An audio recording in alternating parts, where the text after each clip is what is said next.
Bonjour Emmanuel Macron, j'espère que tout va bien chez toi. C'est Abdoul Niang, journaliste malien, je suis à Bamako. Et je fais partie des gens que tu as traités d'indignes hier lors de ton intervention devant les dirigeants du G5 Sahel hier à Pau. Et je te sais gré pour ton arrogance, pour tes injures à l'endroit de toute la communauté africaine. Mais ça ne nous surprend guère parce que tes prédécesseurs nous avaient déjà habitués à ça. Nicolas Sarkozy n'a pas eu la décence de respecter ce continent.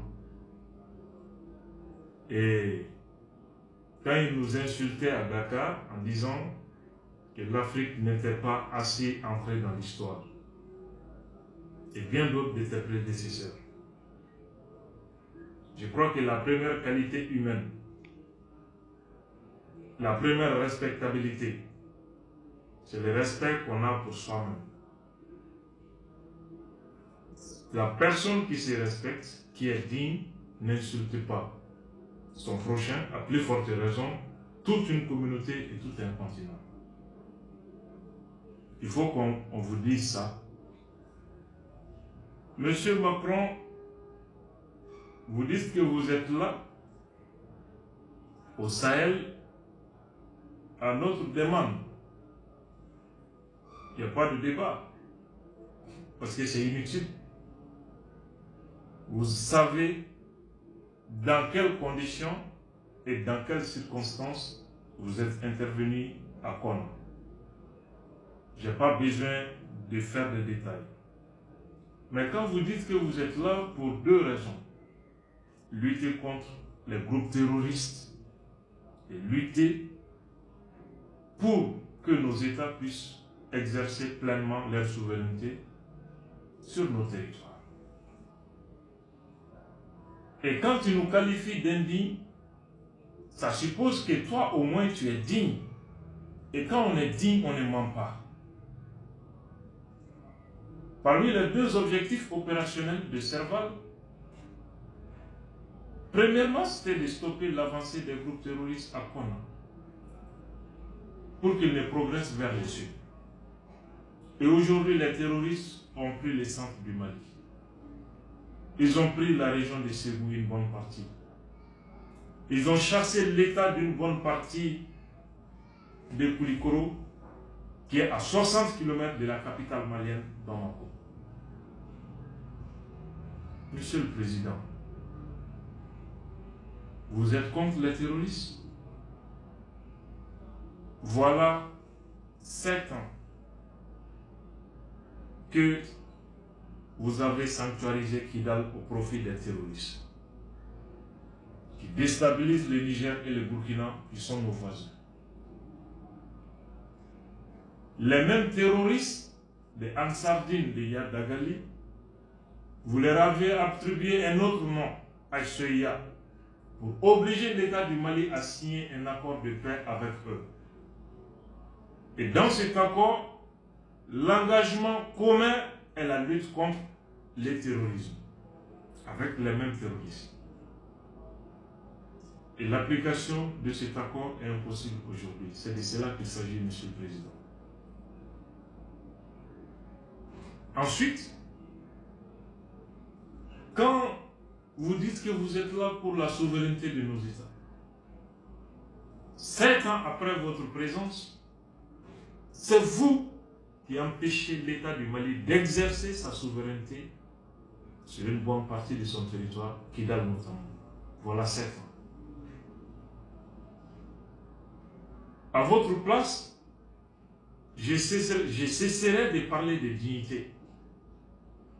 Et malgré tout, vous nous qualifiez d'être indignes. On n'insulte pas. On ne t'insultera pas. Non, nous sommes bien éduqués pour ça. Le peuple malien est un peuple de dignité et de grandeur. On ne t'insultera pas. vous nous accusez d'être manipulés et que vous savez que c'est une puissance étrangère qui est derrière nous, qui nous finance. On ne serait pas étonné et on ne sera même pas étonné quand tu diras un jour que c'est Staline qui est derrière les gilets jaunes, quand tu sortiras dire que c'est Staline aussi qui est derrière les manifestants qui sont contre votre politique de retraite et vos politiques intérieures. Nous avons compris. Votre taux de popularité a chuté. Vous avez menti au peuple français en venant au pouvoir. La réalité vous rattrape. C'est pourquoi, Monsieur le Président, votre taux de popularité est au plus bas aujourd'hui. Vos déboires en politique intérieure, vous tentez de rattraper ça par vos politiques extérieures avec ces tapages médiatiques. Nous avons entendu des impertinences vis-à-vis de nous. Mais on se met à la hauteur de ça. On se met au seuil de la dignité et du respect qu'on a pour l'être humain. Monsieur le Président, je pense que vous devez encore revoir votre copie. Vous devez cesser avec votre condescendance. Soyez moins arrogant. Soyez moins violent. Vous ne nous ferez pas peur du tout. Et je sais que c'est le sommet de Sochi en Russie qui vous met dans cet état. Vous avez eu à manifester la même impertinence vis-à-vis des dirigeants de l'OTAN, que vous accusez d'inaction parce que vous vous sentez menacé. Parce que vous savez que vous n'existez pas sans l'Afrique. Et vos intérêts se trouvent menacés par d'autres puissances extérieures, comme vous le dites. Et vous pensez que toutes ces puissances sont comme vous. Le mercenariat, le financement occulte de la société civile pour faire de la propagande pour vous. Non, ces puissances se respectent pour ça.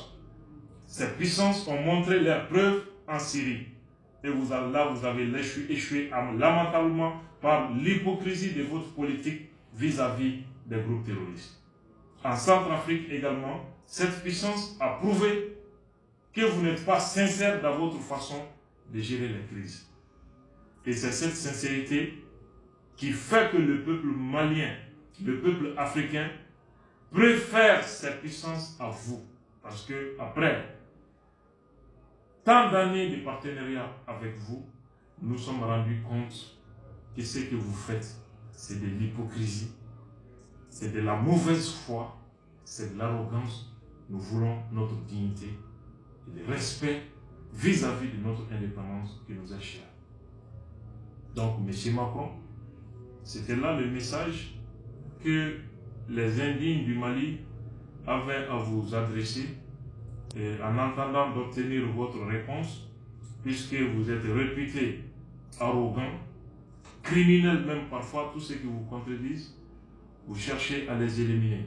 Donc j'attends mon tour avec impatience et prompte aggravation de votre arrogance, prompte aggravation de votre malédiction en politique intérieure chez vous. Et ce n'est qu'un début, vous allez avoir le reste, Inch'Allah. Wassalam.